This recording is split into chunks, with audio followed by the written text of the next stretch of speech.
Demi apa? Gue ketipu arisan online bodong.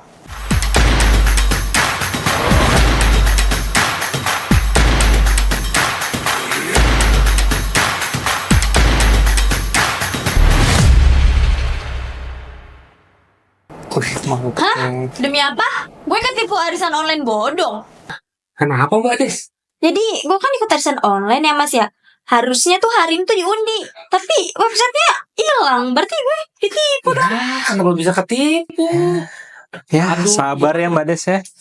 Nah, emang gitu tuh. Hati-hati Mbak Des. Jangan langsung percaya sama yang namanya arisan online.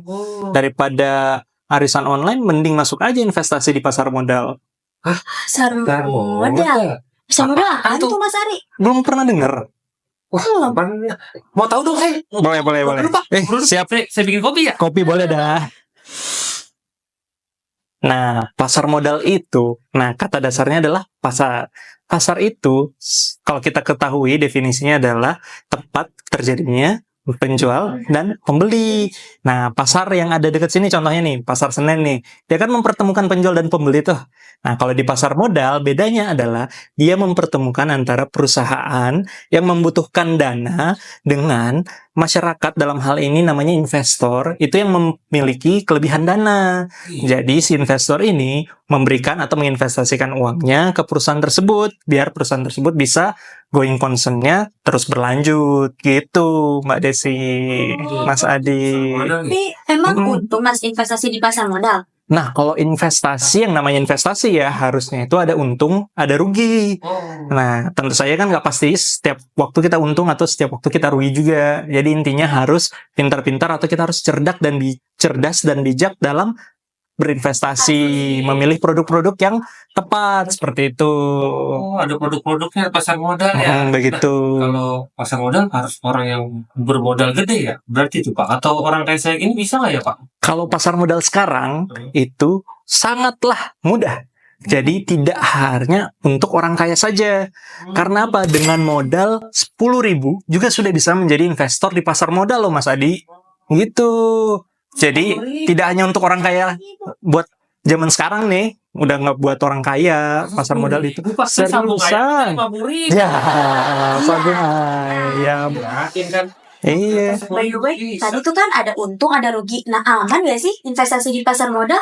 Investasi di pasar modal cenderung, bahasa aman ini kita tanda ini ya, kutip ya. Tanda kutip ya. Aman maksudnya ini adalah dia itu memang pihak-pihak yang berinvestasi ataupun pihak-pihak yang menawarkan produknya di pasar modal itu memiliki legalitas yang jelas karena terdaftar atau memiliki izin dari otoritas jasa keuangan, seperti itu, sehingga dianggap aman karena ada regulator dan pengawas utamanya nih dalam hal ini yang mengawasi pihak-pihak di pasar modal tersebut. Berarti gak bakal ketipu kayak gue Mas Adi. Iya, cuma itu tadi ya, ingat ya, harus pinter-pinter memilih produk investasinya, oke? Nah, Gitu. tapi mas kalau ada kayak kejadian kayak aku nih tadi investasi bodong itu, nah itu ada bisa tempat ngadunya di mana sih gitu mas? Nah, OJK dalam hal ini sudah menyiapkan yang namanya kontak center 157. 157. Jadi ada WhatsApp-nya. Waduh, WhatsApp juga? WhatsApp ada. Sekarang zaman iya WhatsApp WhatsApp Pak. apa WA gitu kan? Ada WhatsApp-nya. Kalau telepon suka susah.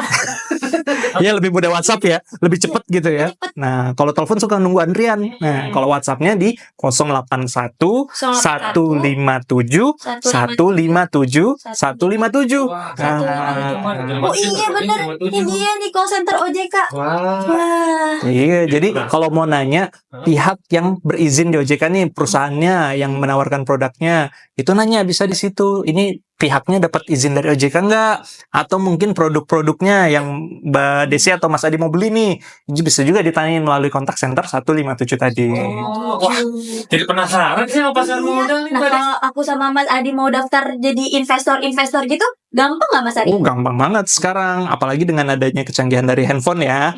Nah, yang penting yang pertama adalah memiliki KTP dulu. Mas Adi KTP-nya bener nggak? Bukan KTP. Iya, ntar KTP-nya udah yang dijepret-jepret masih jadul. Udah IKTP kan? Bisa, ya. Nah, kalau NIK-nya udah oke, semuanya KTP-nya oke, itu mudah banget.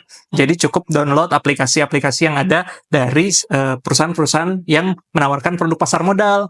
Itu bisa mudah, terus daftar dan langsung bisa investasi. Dan itu tadi investasinya sangat murah. Minimal 10.000 juga sudah bisa berinvestasi di pasar modal. Minggu kita bisa punya perusahaan gitu ya Pak? Iya. Nah, kelebihannya itu tadi berinvestasi di pasar modal. Jadi dengan berinvestasi pasar modal yang pertama nih, nah, sekarang udah nggak jadi ini lagi kita cuma melihat nontonin orang-orang kaya gitu. Nah, kita juga melalui pasar modal udah bisa memiliki perusahaan. Karena tadi iya. Keren itu. Walaupun cuma satu lembar gitu ya, satu lot gitu ya, satu lot itu 100 lembar misalkan. Nah, udah bisa jadi pendeng. Wah, saya nih udah punya perusahaan gitu. Berapa Pak paling murah? Ada yang namanya perusahaan harganya Rp50 satu lembarnya. Jadi kalau 100 lembar, 50 kali 100 berapa Mas Adi? Oh iya berapa? 5.000 ya? Goceng. Nah, dengan goceng udah bisa ternyata sekarang jadi perusahaan di pasar modal. Cuma iya udah jadi ini pemilik perusahaan Mas Adi. Cuman ya harus diperhatikan perusahaannya ini going concern-nya bagus atau enggak gitu kan. Ini harus dipantau, dimonitor gitu tiap hari. Nah, gitu Mbak Des, Mas Adi. Aduh, jadi penasaran sih pasar modal ya. Gue di WA bos gue nih mau ada meeting. Ya. Makasih banyak ya Mas Ari atas insight-nya. Sip, gampang. Mulai. Oh, gampang, gue bawa meja aja, Ya udah Mas deh. Adi ya. Siap. Terima kasih banyak ya Pak Ari ya. Iya. Nah, anak Pantry, sekian episode perdana kita pada kali ini. Jangan lupa like, comment, and subscribe buat kalian yang penasaran sama pasar modal. Jangan lupa ikuti terus next episode. Yeay, sampai jumpa.